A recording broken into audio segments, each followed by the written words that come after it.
ქართული უალკოჰოლო გაზიანი სასმელების ექსპორტი და ფასის ზრდას განაგრძობს. მხოლოდ მარტში ექსპორტზე 16 მილიონი დოლარის დაახლოებით 15 მილიონი ლიტრი პროდუქტი გავიდა, რაც რაოდენობრივად 18%-იანი, ხოლო შემოსავლებში 25%-იანი ზრდაა. გაზრდილია საექსპორტო ფასიც. ძირითადი ბაზრები მეზობელი ქვეყნებია, თუმცა ქართული პროდუქცია ევროკავშირსა და ამერიკის შეერთებულ შტატებშიც გადის. რამ განაპირობა ექსპორტის ასეთი ზრდა და რა ტენდენციებია ამ მიმართულებით საქართველოს ბაზარზე, რამდენად კონკურენტუნარიანია ქართული პროდუქცია საერთაშორისო ბაზრებზე და რა არის მთავარი გამოწვევები, გამაგრილებელი და ალკოჰოლური სასმელების წარმოებელი კომპანია FS საქართველოს კორპორაციულ საქმეთა დირექტორთან ნიკოლოზ ხუნძაკიშვილთან ერთად ვისაუბრეთ. მოგესალმებით, ძალიან დიდი მადლობა გადაცემაში სტუმრობისთვის. აუცილებლად შევეხებით ლუდის ბაზარსაც, იმიტომ რომ შეუძლებელია რომ FS-ის წარმომადგენლებს ვესაუბრებოდე და ამ შემთხვევაში ლუდის ბაზარიც არ მიმოვიხილოთ, თუმცა დავიწყოთ გამაგრილებელი სასმელებით. ჩემს ყოველ საინტერესო იყო თავიდანვე, როდესაც ექსპორტის მიმართულება აიღეთ, რამდენად შეძლებდა ქართული პირობითად ლიმონათი ან ქართული გამაგრილებელი სასმელი საერთაშორისო ბაზრებზე პოზიციების დამკვიდრებას. დღეს რა მაჩვენებლებიც გვაქვს, საკმაოდ ზრდადია და კარგი შედეგებია ყოველ შემთხვევაში რიცხვებში. რეალურად რამდენად კმაყოფილი ხართ თავად კომპანია? მოგესალმებით, დიდი მადლობა მოწვევისათვის. ძალიან კარგი თემაა, სხვათა შორის. ლიმონადს აქვს თავისი ტრადიცია საქართველოში. ასე ვთქვათ, კარგი წყლის და ვთქვათ, მაღალი ხარისხის გამო და საქართველოში კარგად არის ეგრეთ წოდებული ტრადიციული ლიმონათის გაზიანი გამაგრილებელი წყლების, ვთქვათ, მდგომარეობა. ხო, ჩვენ ამ ბაზარს ორ ნაწილად ვთქვათ, როგორც ეს არის კოლას კატეგორია და ტრადიციული ლიმონათის კატეგორია. ჩვენ ტრადიციული ლიმონათის კატეგორიაში ვართ. ამ ყველაფერმა, როდესაც ჩვენ აქ ადგილობრივად ვართ ძალიან ძლიერად და გვაქვს ეგრეთ წოდებული ტრადიციული ბაზრები, უშუალო სამეზობლო ანუ იქ სადაც საქართველოში ჩამოდიან სტუმრები, შემდეგ უკან ბრუნდებიან და ამ სასმელის მოხმარებით ხო რაღაცა კარგი ვაიბები აქვთ, ასევე იხსენებენ იმ კარგ დროს, როდესაც თქვა ჩვენთან სტუმრობის დროს ატარებენ. ეს ყველაფერი ჯამში იწვევს იმას, რომ ჩვენი ლიმონათი ზოგადად ქართული ლიმონათის ცნობადობა არის მაღალი. ძირითადად ცენტრალური აღმოსავლეთ ევროპა, რა თქმა უნდა უშუალო სამეზობლო, ცენტრალური აზია, ყურის ქვეყნები, ახალი ტრენდია და ყოველდღიურად იზრდება იქ ექსპორტი ჩვენგან და რა თქმა უნდა ამერიკის ორივე სანაპიროზე ვარ წარმოდგენილები, როგორც თქვა კალიფორნიის მხარეს, ისევე ნიუ-იორკში, სადაც ქართული მოსახლეობაც არის, საბჭოთა სივრციდან წასული, ასე ვთქვათ, ემიგრაციაც დიდად არის მძლავრად არის წარმოდგენილი, ანუ ის ხალხი, რომელიც იცნობს ამ პროდუქციას. ძირითადად დავუშვათ ლიმონადზე ან რა ტიპის ლიმონადზეა მოთხოვნა, ან რომელიმე სახეობა თუ არის გამორჩეული პირობითად. საინტერესო არაბული გალფის ქვეყნები რომ ახსენეთ, აქ ხა წარმომიდგენია შემოსავლების კუთხით ეს ქვეყნები ერთ-ერთი ყველაზე მაღალი შემოსავლის მქონე ქვეყნებია და შესაბამისად აქ თუ ექსპორტი გაგვაქვს და იქ თუ მოწონებადია, ანუ პერსპექტივას დიდი ჩანს. ანუ რამდენად დიდი მასშტაბით გაგვაქვს? გალფს რაც შეეხება ხო ყურის ქვეყნებს, ნუ დაახლოებით 5 წელია, შეიძლება ოდნავ მეტი, როდესაც დავიწყეთ ზოგადად საქართველოსთან ექსპორტი და ეს ყოველდღიურად იზრდება. ეს ზრდაც ასევე გამოწვეულია ტურიზმის ზრდით, თქვათ ავიამიმოსვლების ზრდით და ასე შემდეგ, ანუ ცნობადობა უფრო მაღალია. ეს შესაბამისად ზრდა რამდენია საინტერესოა. როგორ არის, იცით? აი მაგალითად რით დავიწყეთ და ეხლა სად ვართ? ჩემი მაყურებლისთვის რომ ცხადი იყოს რა აზრია? მაგალითად 100,000 ლიტრით და დღეს მილიონ litrზე ვართ ასული. ანუ მნიშვნელოვანი ზრდა. კი, დაახლოებით ესეთი პროპორციებია ზოგადად, როდესაც თქვა სხვა კომპანიებიც თქვა ექსპორტს აკეთებენ. რაც შეეხება თქვა რომელია ფლეგშიპი, ეგრეთ წოდებული ნომერ პირველი არომატი, რა თქმა უნდა, ეს არის მსხალი. მსხალი არის როგორც წესი არის უპირობო ლიდერი და გემოვნების მიხედვით არხუნასაც აქვს თავისი ნიშური ადგილი დაკავებული არის ქვეყნები, რომლებიც საერთოდ გიждდებიან არხუნის გემოზე. არის ქვეყნები, რომელიც თქვათ ვერ აღიქვამენ ამ სპეციფიკურ გემოს, ხო? და თქვათ მსხალი, ლიმონი, ანუ ეს ტრადიციული ლიმონათის ლიმონის გემო და საფერავი. საფერავი ოდნავ ტკბილია ვიდრე თქვათ მსხალი, თუმცა ეს ყურძნის გაზიანი გამაგრილებელი სასმელი ეს თავის ადგილს იკავებს. კი ბატონო, აქ ერთი ძალიან საინტერესოა, თვითონ ხარისხობრივად რამდენად არის ხარისხიანი პროდუქცია და ალბათ თქვენს ძალიან მოგისმენია და მაყურებლისთვის ახლა კიდევ უფრო ცხადი რომ გავხადოთ, რამდენად არის ეს არის პროდუქტი, რომელიც შეიძლება რომ დალიოს განსაკუთრებით ბავშვებმა, იმიტომ რომ ხშირად არის ხოლმე რომ ეს მინარევები აქვს, რომ საღებავია და ამ შემდგომ რა პროდუქცია ქართული ლიმონადი. შეეხება ბავშვებთან დამოკიდებულებას, ეს არის საერთაშორისო აღიარებული სტანდარტი, რომ გაზიანი გამაგრილებელი სასმელი ბავშვებისათვის არ არის რეკომენდირებული, ხო? რაღაც პატარა ბავშვებისათვის. რა თქმა უნდა, ზომიერი მოხმარებაა ყოველთვის.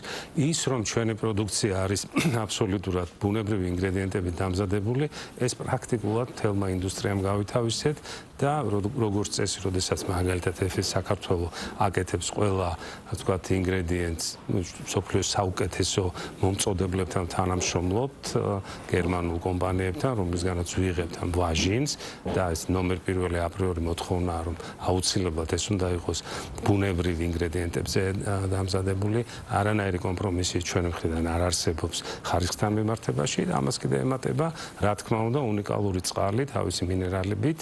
მაგალითად ნატახტ არის უნიკალური წყალი, მართლა მასია, როდესაც ჩვენ ჭაბურღილებიდან ვიღებთ ამ წყალს. ანუ ეს არ არის მითი? არანაირი დამუშავება არ ჭირდება, არც დარბილება, არც გამოხდა. მაგალითად არის ესეთი პროცესი, როდესაც თქვენ ნებისმიერი წყალი შეგიძლიათ აიღოთ, ის გამოხადოთ და შემდეგ რეცეპტის მიხედვით მინერალები დაამატოთ, ხო, რასაც ყველა აკეთებს, თქვა სხვა ქვეყნებში.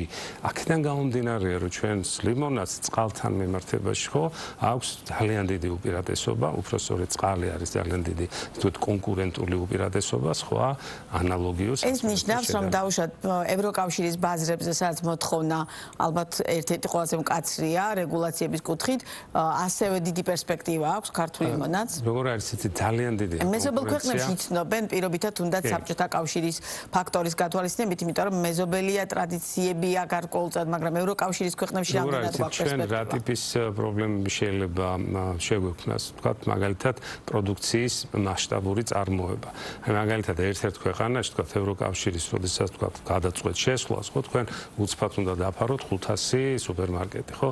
ეს წარმოების, ამ წარმოების შესაძლებლობა აქვს თუ არა, ეს არის საკითხი, ინვესტიცია გასაკეთებელი და ასე შემდეგ. ის რომ ეს ბაზარი მზარდია, ეს ერთმნიშვნელოვანია.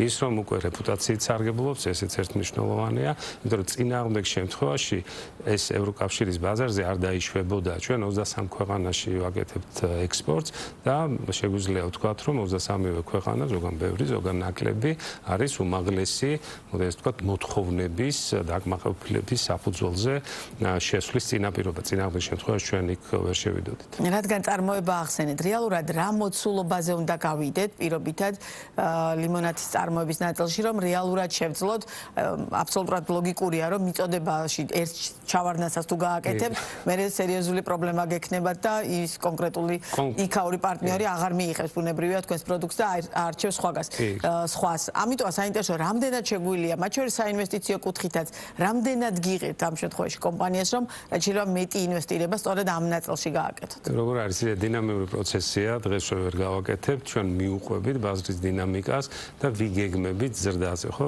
თუ ჩვენ შევადარებთ 10 წლის წინანდელ მდგომარეობას, ჩვენი ბაზარი შეიძლება ითქვას 1000%-ით არის საექსპორტო ბაზარი გაზრდილი. აი დაახლოებით ასეთი ციფრებზე ვსაუბრობ. დღეს თუ საქართველოსთან პირობითად 150 მილიონი ლიტრის ფარგლებში გადის, ჩვენ შეგვიძლია ეს კიდევ, ასე ვთქვათ, გავზარდოთ და 1 ნულიც მივუმატოთ და ვთქვათ მილიარდ ლიტრზეც კი ავიდეთ, თუმცა ამას წლები ჭირდება. და წლების განმავლობაში ხო შესაბამისი საინვესტიციო გეგმები. თუმცა ლიმონადი როგორც წესი ეს არის დაბალმარჟიანი, ასე ვთქვათ, დაბალფასიანი პროდუქცია, თუმცა მისი მასშტაბური, ასე ვთქვათ, წარმოება და შესაბამისად იმიტომ არსებობს ეს ბიზნესი და ერთ-ერთი მსხვილი კონტრიბუტორია სხვათა შორის საქართველოს ეკონომიკის, მათ შორის გადასახადების კუთხით, ხო? კი ბატონო, საინტერესოა და ასეთ შემთხვევაში ქართულ ბაზარზე მოხმარება როგორია ლიმონადის, რამდენად აქტიურად მოვიხმართ ქართული წარმოების პროდუქციას ბუნებრივია. ესეცა დაახლოებით 10%-ით არის გაზრდილი საქართველოში. დღეს და მნიშვნელოვანი და კარგი ტენდენციები. როგორ არის, იცით, როგორც წესი, რადგანაც ლიმონადი, ვთქვათ, გაზიანი გამაგრილებელი სასმელი ეს არ არის პირველადი აუცილებელი, ასე ვთქვათ, სურსათი. შესაბამისად, მისი ზრდა მიუყვება ეკონომიკის ზრდას, ხო? ასევე მიუყვება, ვთქვათ, განკარგვადი შემოსავლის ზრდას მოსახლეობაში. და ზუსტად ეს ტენდენციებია, როდესაც აპრიორი ჩვენ შეგვიძლია ჩვენს ინდუსტრიაში ვთქვათ, ისე როგორც ლუდთან მიმართებაში, თუ ეკონომიკა იზრდება, ეს პარამეტრებიც იზრდება. ფასის გაზრდა რამდენი პროცენტით მოგიწიათ და რა ფაქტორები ახდენს ფასთან მიმართებაში გავლენას, მაგალითად ელექტროენერგიაზე საფასურის გაზრდა როგორ აისახება ამ ჯერ ეს არ ასახულა ელექტროენერგიის ზრდა, თუმცა ზოგადად გლობალურ ბაზრებზე, სასაქონლო ბაზრებზე ეს რყევა ფასებთან მიმართებაში, რა თქმა უნდა, ჩვენზეც ახდენს გავლენას. მათ შორის შესაფუთი მასალები, ხო, შუშის ბოთლი, პლასტიკი, ხო, ნავთობის ფასი იწევს, რაც იმას ნიშნავს, რომ პლასმასის ბოთლის ფასიც გაიზრდება ბუნებრივია, შეიძლება მყისიერად არ მოხდეს, თუმცა რაღაც პერიოდში ეს აუცილებლად მოხდება. თუმცა როგორც წესი, პასუხისმგებლიანი კომპანიები ცდილობენ, რომ ზრდა არ მოახდინონ ისე, რომელიც, თქვათ, ასევე შეამცირებს მათ გაყიდვებს, ხო?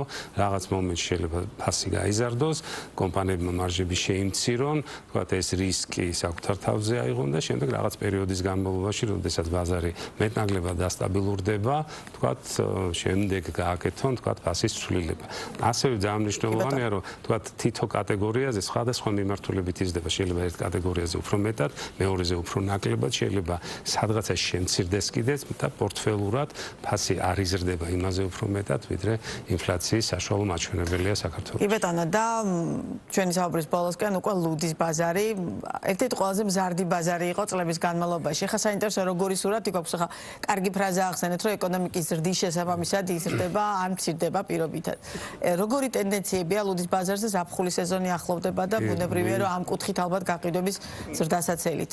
გასულ წელს 2025 წელი რეკორდული წელი იყო, ასევე ლუდის ინდუსტრიისთვის რეკორდული მაჩვენებელია მთელი ინდუსტრიის 151 მილიონი ლიტრი მთლიანად ბაზარი, რაც არის წინა წელთან შედარებით 6%-იანი ზრდა. ეს მართლა კარგი მაჩვენებელია ისეთი ქვეყნისთვის, როგორც საქართველო. ხო, ეს გამოწვეულია, რა თქმა უნდა, ტურიზმის ზრდით, თქვათ, სტუმარ-მასპინძლობის სექტორის ზრდით და ზოგადად ლუდის მოხმარების კულტურის განვითარებით, ხო? ცადა დედამიწა ესეთი სხვაობაა, მაგალითად 20 წლის წინ როგორ მოიხმარდა, თქვათ, საშუალო, თქვათ, მომხმარებელი საქართველოში ლუდს და დღეს როგორ მოიხმარს, ხო? ეხლა არის უამრავი გემოვნება, უამრავი მიმართულება, გვაქვს მსოფლიოში საუკეთესო ბრენდები, ადგილობრივი წარმოების, რაც იმას ნიშნავს, რომ ჩვენი ლუდის ინდუსტრია აღიარებულია, ხო? მაგალითად, ლოვენბრაუს ვაწარმოებს, სტაროპრამენს ვაწარმოებს, რაც იმას ნიშნავს, რომ ამ ბრენდების წარმოება პრაქტიკულად შეუძლებელია, თუ ეს ძალიან გრძელვადიანი ერთწლიანი. გაქვთ ექსპორტზე? ლუდი როგორც წესი ლოკალური პროდუქტია და შესაბამისად ჩვენ ვცდილობთ, რომ თქვათ, პრემიუმ ბრენდები შემოვიტანოთ და გავაქართულოთ და ადგილობრივი წარმოების გავხადოთ. თუმცა რაღაც რაოდენობა გადის განსაკუთრებით ქართულ რესტორნებში და ესეთ ნიშურ მაღაზიებში, სადაც შეიძლება, თქვათ, სხვადასხვა ქვეყნის, მათ შორის საქართველოს პროდუქცია შეიძლება. და ჩვენ საუბრის ბოლოს, აი რა პერსპექტივა აქვს ამ შემთხვევაში უკვე ლუდის ბაზარს, რამდენ პროცენტიანი ზრდა შეიძლება მივიღოთ პირობითად 2026 წელს? აი დაახლოებით ესე 3-დან 5%-ამდე გვაქვს დაგეგმილი და მასეც მოხდება. უბრალოდ ეხლა წლის დასაწყისში ამინდმა შეგვიშალა ხელი, არ მოვიდა კარგი გაზაფხული და შესაბამისად კარგი ამინდის პირობები არის ერთ-ერთი ფაქტორი ლუდის გაყიდვების, თუმცა ვფიქრობთ, რომ მაისიდან ამინდიც გამოსწორდება, ტრადიციულად ლუდის სეზონიც დაიწყება, ტურიზმიც, ასე ვთქვათ, უფრო მეტი, თქვათ, ტურისტი იქნება საქართველოში და ადგილობრივად ჩვენი მომხმარებელიც უფრო პასუხისმგებლიანად მოიხმარს ჩვენს. ძალიან დიდი მადლობა. სიამოვნებით გიმასპინძლებთ ტენდენციების მიხედვით, მე როგორი იქნება პირობითად და უფრო მეტი შეგვეძლება, რომ ვისაუბროთ ლუდის ბაზარზე ზაფხულის სეზონის გათვალისწინებით და ბუნებრივია ამ თემებს აუცილებლად დაუბრუნდებით სხვა გადაცემებშიც.